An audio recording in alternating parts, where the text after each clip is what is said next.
Florence, a city of intrigue and inspiration. And at its heart, a museum with secrets dark and strange. A fight to the death, an alchemist's dream, and a crypt that conceals a lost soul. Secrets hidden in plain sight inside the Uffizi Gallery.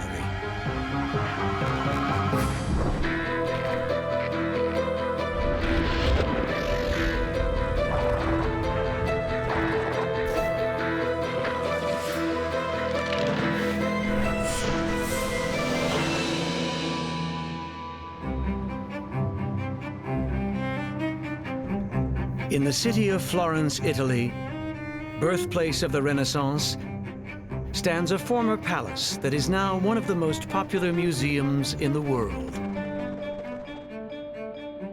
The Uffizi is filled with works of genius by Michelangelo, Botticelli, and Leonardo da Vinci. Today, tourists stroll through its galleries and in the streets beyond in perfect safety. But in the 15th century, Florence was rife with intrigue and murder. So turbulent was this period that it recently inspired a hugely popular video game called Assassin's Creed. In this action-adventure game, players may be attacked by agents of the Pope, or a daring noble, or a wealthy citizen. The game takes license with history, but not much. This was a real daring noble. The Duke of Urbino had himself painted in left profile because he lost his right eye while jousting.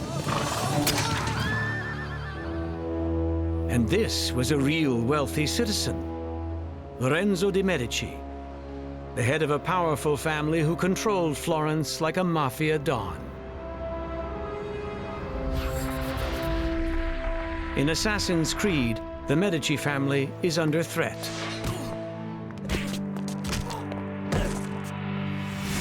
The conspiracy was real. The Pazzi Conspiracy is actually a really complicated affair. It really is something right out of the Godfather movies, where we have a Florentine family by the name of Pazzi, which actually give name to the conspiracy itself. They're the eternal number twos in Florence during the 15th century. They kind of rode the coattails of the Medici family. The Pazzi would not be satisfied with that number two position. And I think that the Pazzi at this point kind of see a window, if you will, a way that they can actually now oust, bump the Medici out of power, and perhaps step in themselves as the leading family in the city of Florence. In this cathedral, on Sunday, April 26, 1478, the Pazzis lay in wait for Lorenzo de' Medici and his brother Giuliano. Giuliano walks in, from what we know, presumably makes his way down the nave of the church. He's trying to get closer to his brother Lorenzo. Lorenzo goes down towards the southern end of the church there at the altar. And as more time passes, all of the conspirators are becoming a bit nervous. And they kind of jump the gun, if you will. And instead of waiting until Giuliano is in the vicinity of his brother, Francesco dei Pazzi, who seems to be the most impassioned of all the conspirators, decides that it's now or never. He pulls his dagger and he begins to violently inflict wounds on the person of Giuliano de' Medici. He is stabbed 19 times. While this is happening, while Giuliano himself is being savagely murdered over there by the Porta dei Servi, Lorenzo instead finds himself in this part of the cathedral. We're down towards the southern side, very close to the high altar. Here, two more assassins attack. And so they grab Lorenzo and turn him around in an attempt to actually get a clear shot at him. But it was enough to warn Lorenzo, who draws his own weapon. The Pazzis wounded him twice, but he escaped through these doors to safety. Lorenzo lived on, and history records that the Pazzi family conspired alone. But the real truth is a museum secret. Historian Marcello Simonetta has been investigating the Pazzi conspiracy for decades. He was also an advisor for the Assassin's Creed video game. I had a lot of fun playing with the writers, trying to prevent them from doing egregious mistakes, but also giving them more detail.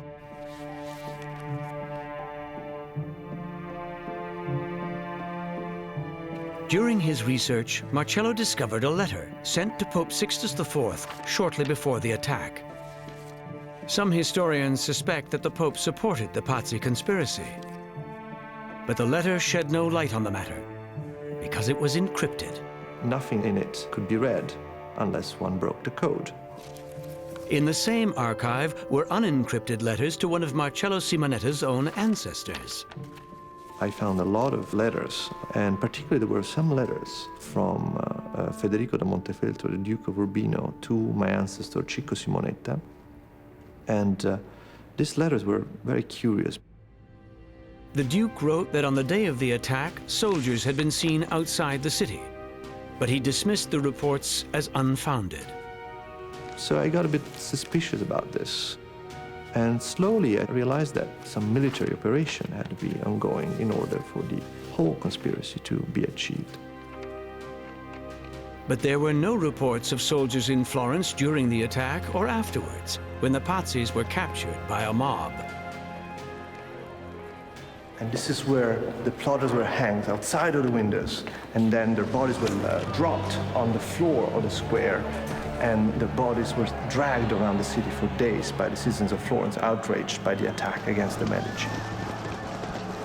It's starting to look like the Pazzis did act on their own. But there is still that encrypted letter.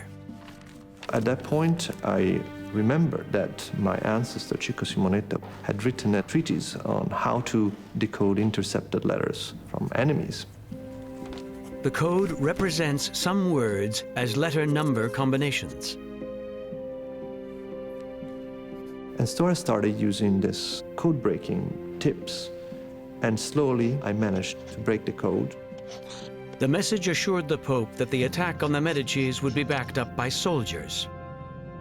So while the attack on the Medici brothers was ongoing, military forces that surrounded the city were ready to come in and seize it. But when the attack in the cathedral failed, everything changed.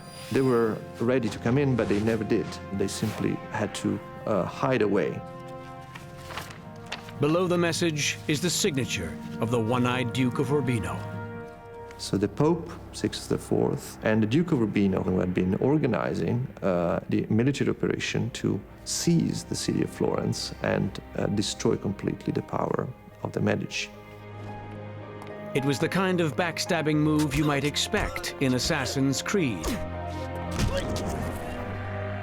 But in the mean streets of 15th century Florence, the game was real. In Florence, Italy, inside the Uffizi, there are galleries filled with beautiful women and equally beautiful men. Some are gods, some are demons, and some are tough guys. This is one of the most familiar statues in the world. It is known simply as the wrestlers. And that makes sense, because these men are Greeks. And the ancient Greeks invented the sport of wrestling. Wrestlers were the stars of the first Olympic Games. Their holds and rules are familiar to amateur wrestlers today. But this story isn't about wrestling, because that's not what these men are doing. The martial art depicted in this statue is a museum secret. Our investigation begins at a training facility of the Italian army, where elite paratroopers prepare for hand-to-hand combat under the watchful eye of Aris Macris. Aris hails from Montreal, Canada, the son of Greek immigrants. As a boy, he became obsessed with karate. I slept, ate, drank, breathed martial arts since the age of 9. Many disciplines have Asian names like judo, jiu-jitsu, taekwondo. Aris tried them all, but then he stumbled upon a martial art that had a Greek name, pankration. That's what sparked my interest as a young boy, as a young Greek boy, as a young Greek Spartan boy, you know, growing up in a Greek community and very bitten by the martial art bug to actually find out more about it. Aris discovered that in the Greek myth of the labyrinth, the hero used pancration to defeat the Minotaur. And in the real world, Alexander the Great ordered his men to master it.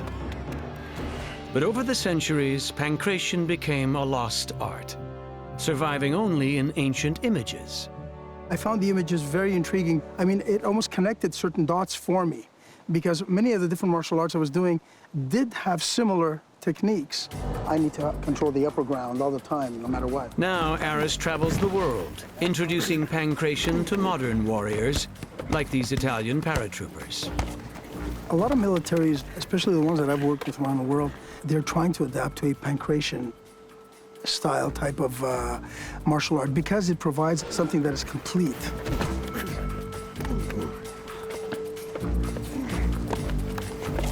On the ground, pancration looks like wrestling. But when opponents stand up, it's more like bare-knuckle boxing with karate kicks. So far, these trainees have been pulling their punches, but that's about to change.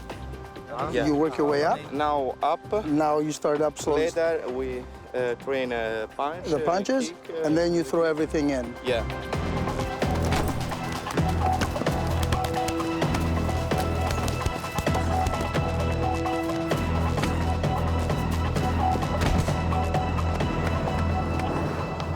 Beautiful job, very beautiful work.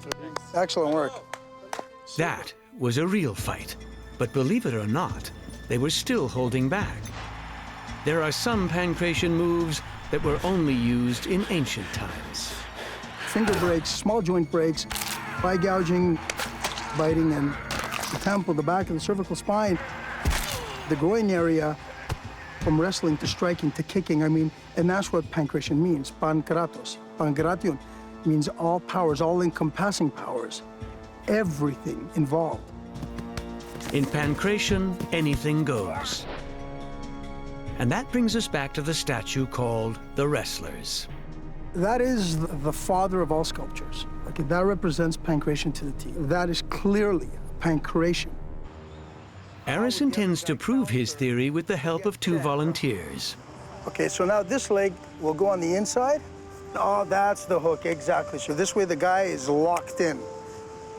He arranges their positions to mirror the sculpture precisely. And this leg over here has got to be out. The guy on top, although he is locked in a perfect lock, single leg hook inside to make sure that he can hook himself and attach himself to the other guy's body. The other leg stretched out on the side to give him more like a tripod position. The stance may come from wrestling, but one detail does not. What changes this from being a wrestling move into a pancration move is the fact that he's got his hand up in the air in a striking position. His fist is closed. He sees you punching in the face, so he turns that way. That's right, see? Now, if it was a strictly wrestling position, he would have his head tucked down, and this way we know that he's gonna try to avoid the guy from actually going in on him, or going around his neck. Only he knows he's gonna take a punch, so he'd rather give the back of his head as opposed to his face, or the side of his head as his temple. So the fist and the turning of the guy's head, combined with the locking of the two bodies together, is the ultimate description or example of pancration. As this ancient martial art emerges from obscurity, perhaps the Uffizi sculpture will become known by its true name, the Pancration Fighters.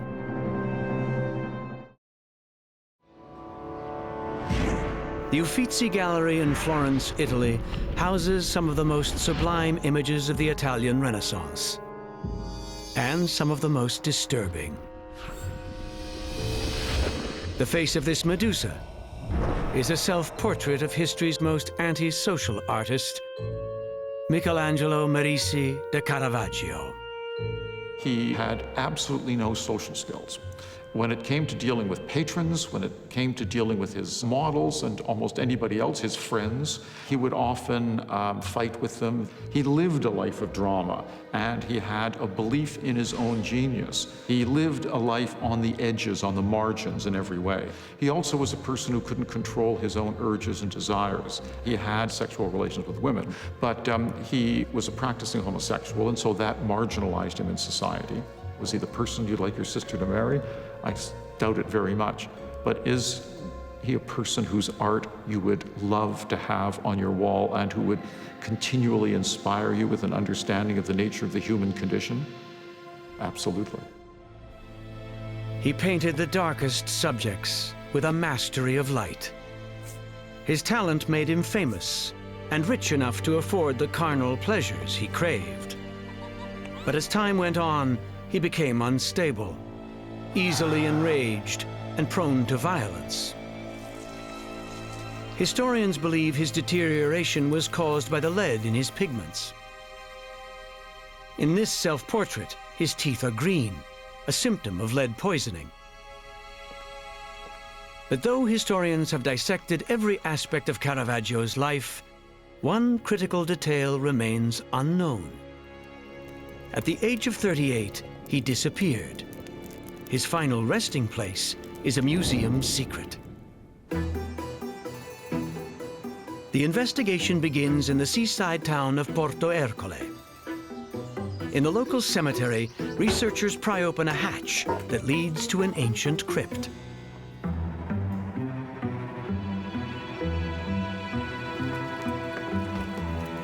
They believe that Caravaggio may be buried here, but identifying which bones are his will be like finding a needle in a haystack.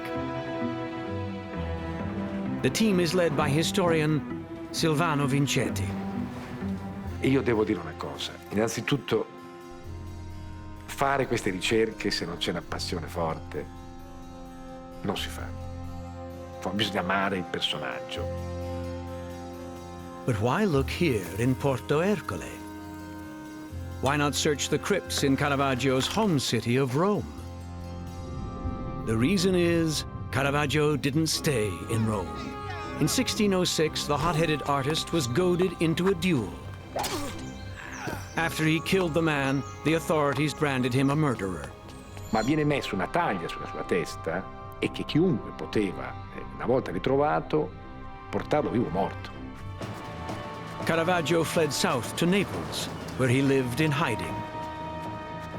Here, his painting depicted increasingly disturbing subjects, including these self-portraits with their heads cut off. Quel Caravaggio è un Caravaggio che soffre, ha paura di morire. Then, in 1610, a message came from Rome. A rich cardinal had arranged a pardon in return for 3 of Caravaggio's masterpieces. To deliver them, he would need to get to Rome without being arrested. He embarked on a sea voyage via Porto Ercole. But at a stop along the way, he was apprehended. He was separated from his paintings, and some historians believe he was murdered.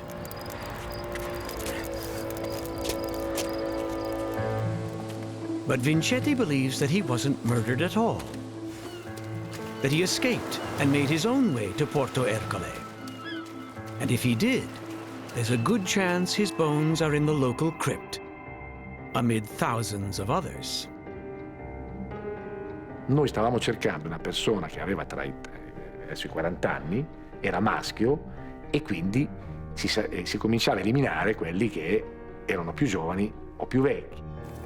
Based on sex and age, Vincetti's team identify 11 skeletons that could be Caravaggio. But they need to narrow the field to 1.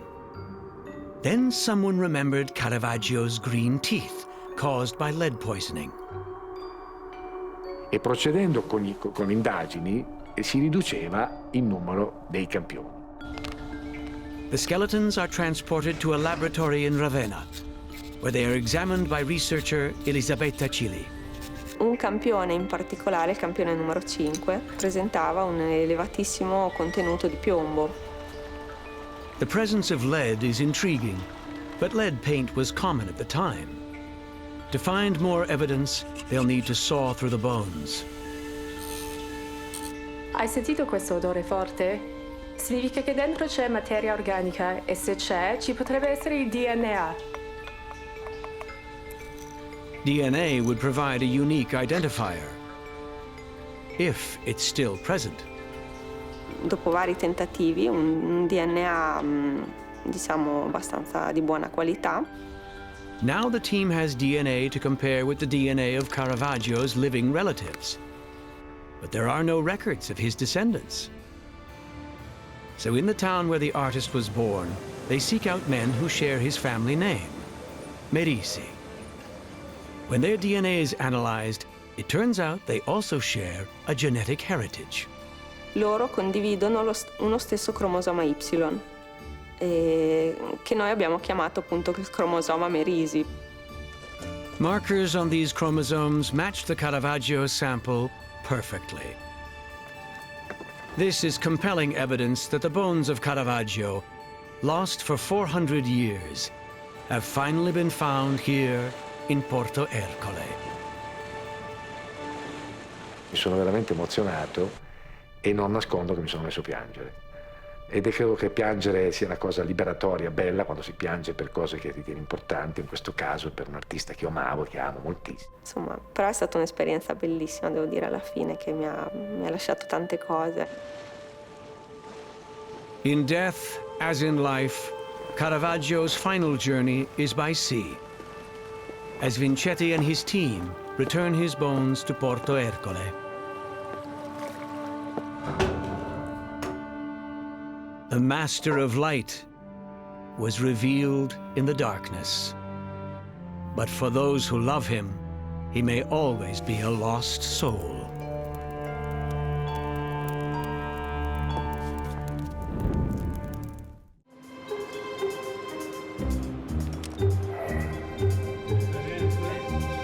Inside the Uffizi, curator Fabrizio Paolucci oversees restoration of the museum's vast collection of statues. Many are Roman imitations of Greek statues that were in turn imitated by the artists of the Renaissance. And if imitation is the sincerest form of flattery, few statues have been flattered more than this one. Porcellino nella seconda metà del Seicento, e copie di questa scultura usata come fontana si hanno da Parigi a Madrid, a Dresda, a Londra. The wild boar's popularity may have something to do with luck. At the center of Florence, there's a bronze replica with a shiny snout. For centuries, tourists have been encouraged to rub the snout to ensure good fortune. What makes a wild boar a good luck charm? That is our museum's secret. Our story begins at a restaurant in Florence that specializes in Tuscan cuisine. And that's because the wild boar's luck is linked with the food that Tuscany is famous for. Dishes flavored with a fungus called a truffle. Black ones are expensive. White ones are ridiculously expensive. A truffle this size could set you back as much as a compact car.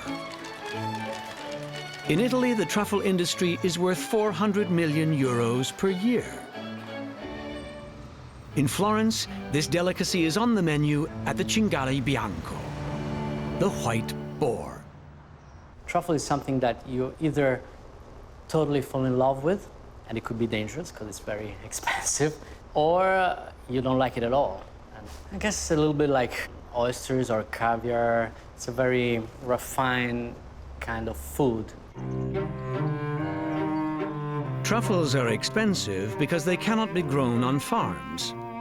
They grow underground in the Tuscan forest, the natural habitat of the wild boar. Wild boars love them, and their snouts have evolved to sniff them out. In the past, domesticated boars were employed to help find truffles for their masters. But in their enthusiasm, the boars would often destroy as many truffles as they found. So today's truffle hunters, like Stefano Braccini, employ a special breed of dog called the Lagotto Romagnolo. Fondamentale nella cerca del tartufo è il cane. These dogs have no urge to destroy the truffles, but they must be trained to retrieve them.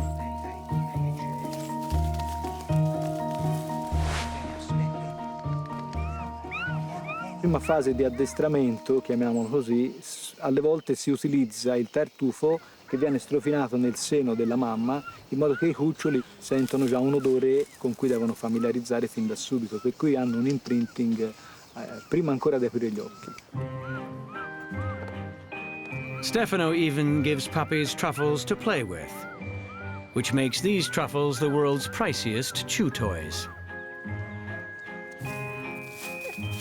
As they mature, the dogs become obsessed with truffles. And while their noses can't match the sensitive snout of a wild boar, a single dog can find truffles worth thousands of euros.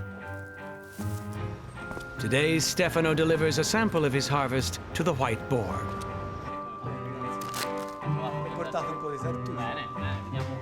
For Marco, the nose knows. So first thing you do when Stefano brings his truffle, you check the consistency and you smell the truffle.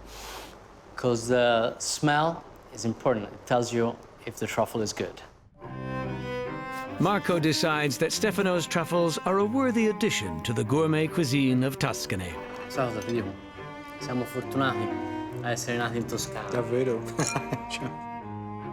But even the nose of a Tuscan chef isn't sensitive enough to detect the tasty truffle in the ground without a little help. And that brings us back to why a boar is a good luck charm. Because a nose that can sniff out buried treasure is surely worth a rub. The Uffizi Gallery was once the political headquarters of the powerful Medici family.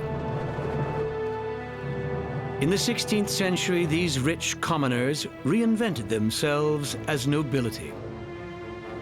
The Medicis were known as schemers, but this Medici was a dreamer. Grand Duke Francesco I built the Tribuna, a chamber of dreams at the heart of the Uffizi.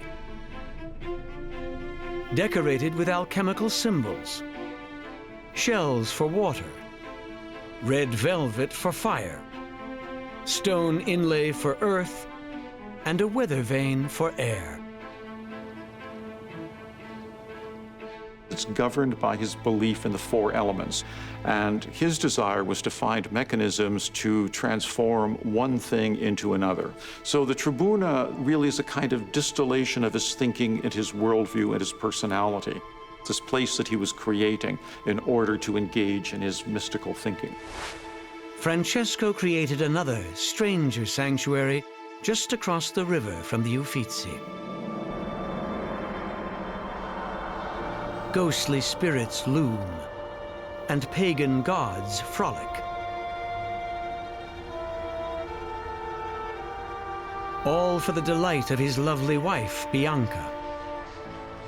She was a dreamer too, but their dream was cut short.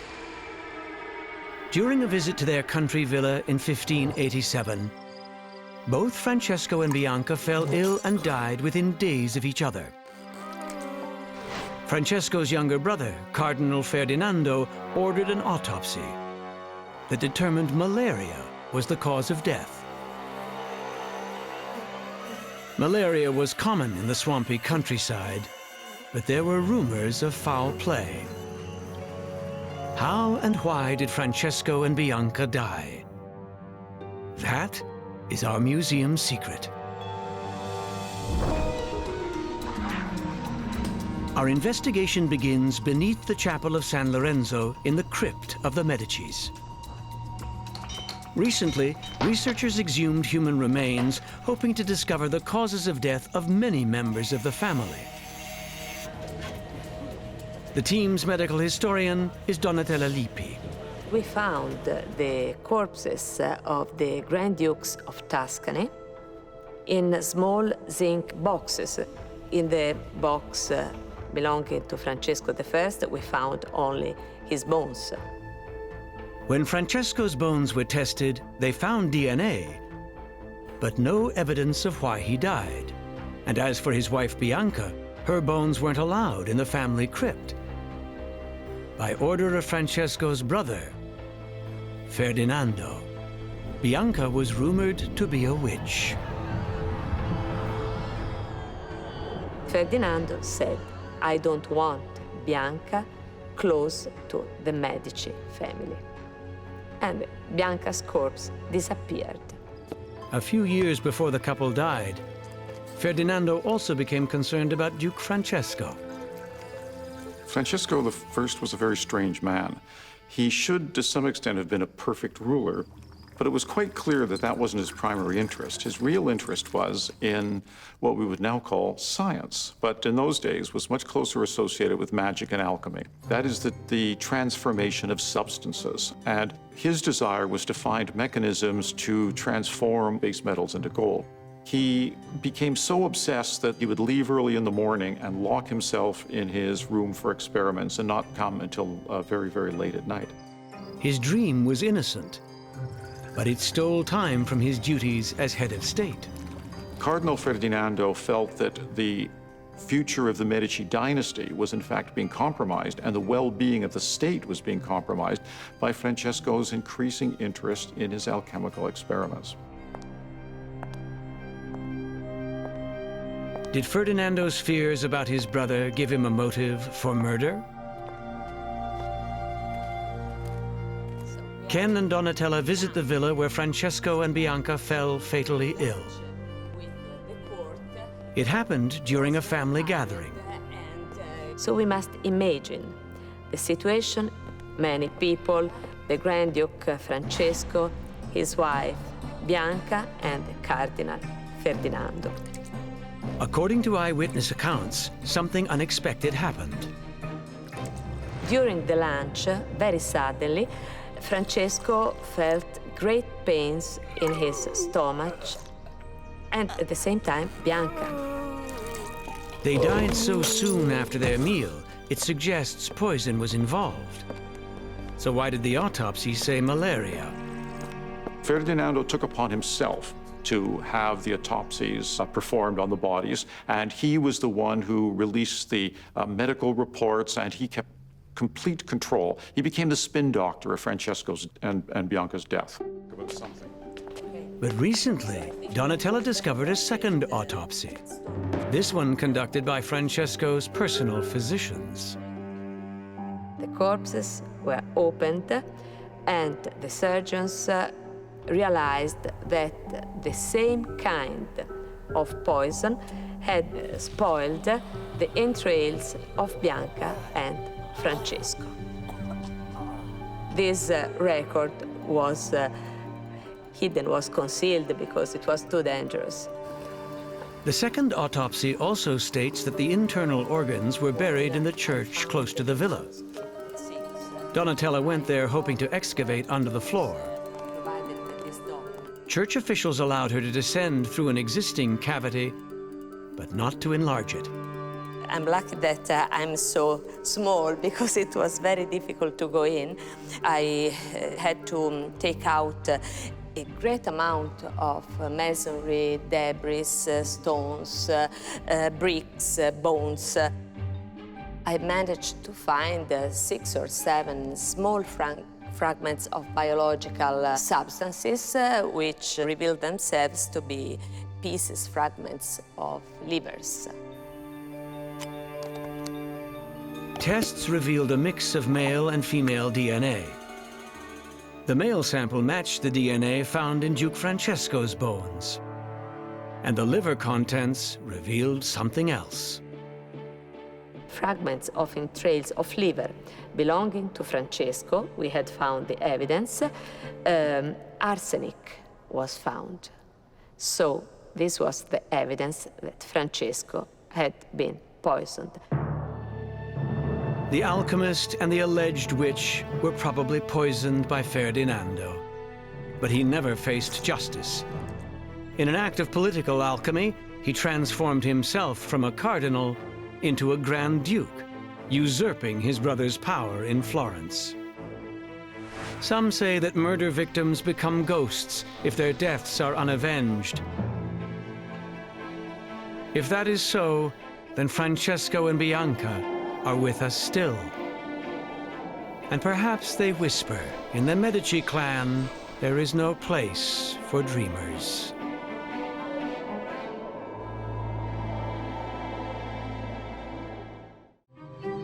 Inside the Uffizi, a locked door leads from the public galleries to a private passageway called the Vasari Corridor. It was built to allow a Medici patriarch to travel to and from his palace without fear of assassination. For several centuries, it has been an extension of the museum, featuring self-portraits of great artists like Rubens, Bernini, and Chagall.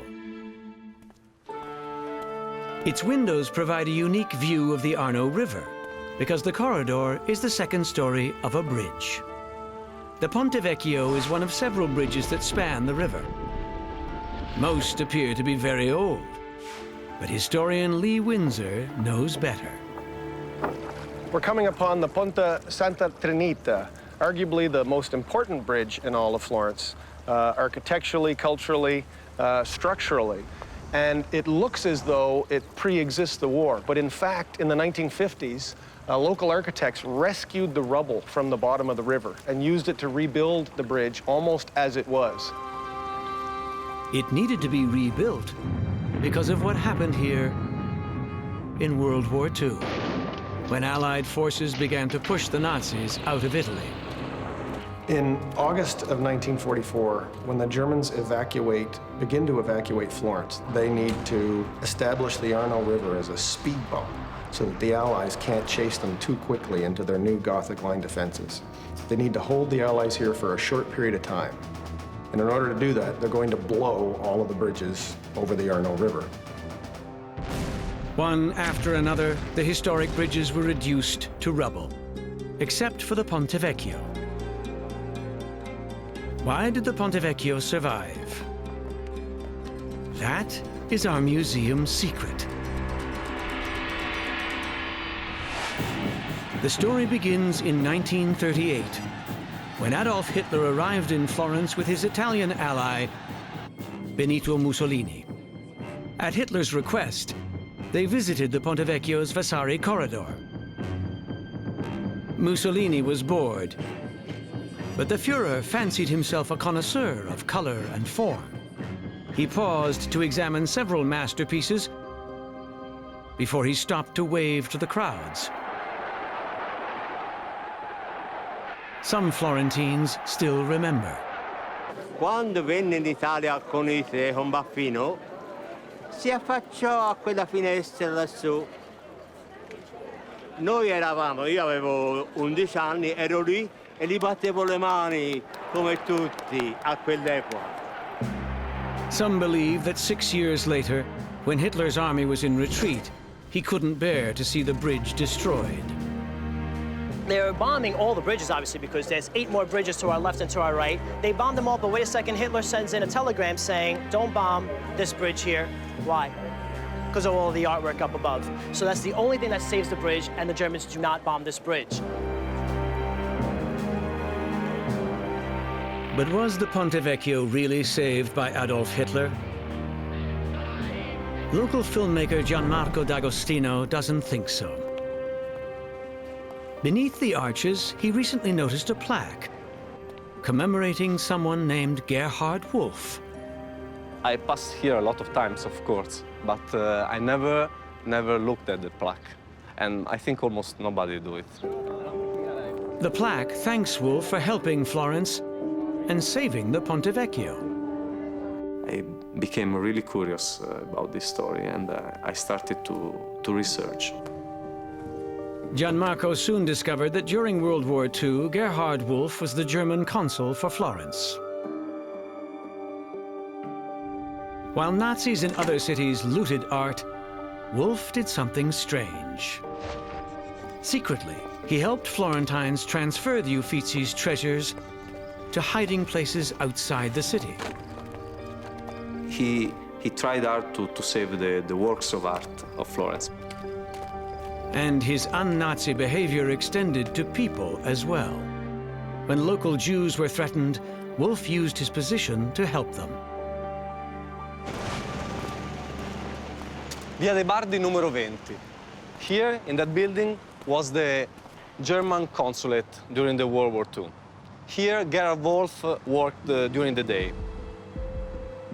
He got in contact with a very famous Jew lawyer in Florence, and he started to give him the names of people before they were deported to Auschwitz and other concentration camps. He had to act undercover because he was risking his life, of course. By the time the Germans began their retreat, Wolff had saved hundreds of lives. He also tried to save the city's bridges by pleading with his superiors to stop the demolition. Did his pleas save the Ponte Vecchio? Lee Windsor has a different theory. Prime Minister Winston Churchill described the Ponte Vecchio as venerable, but is totally inadequate for military purposes. You can see that it really is a pedestrianized bridge. It's not capable, not suitable for heavy vehicular traffic. You can tell that it's strained and old and weak. To put any kind of amount of heavy military traffic onto that bridge is going to knock it down. So the bridge is militarily useless. The Germans know it, so it's the only one they leave intact. If the bridge had been sturdier, it might not be here today. And neither would the masterpieces of the Vasari corridor. And without a traitorous Nazi named Gerhard Wolff, the museum's collections might now be gone.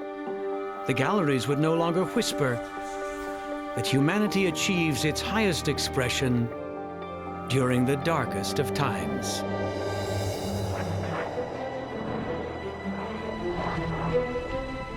In this place where intrigue and inspiration meet, for every mystery we reveal, far more must remain unspoken.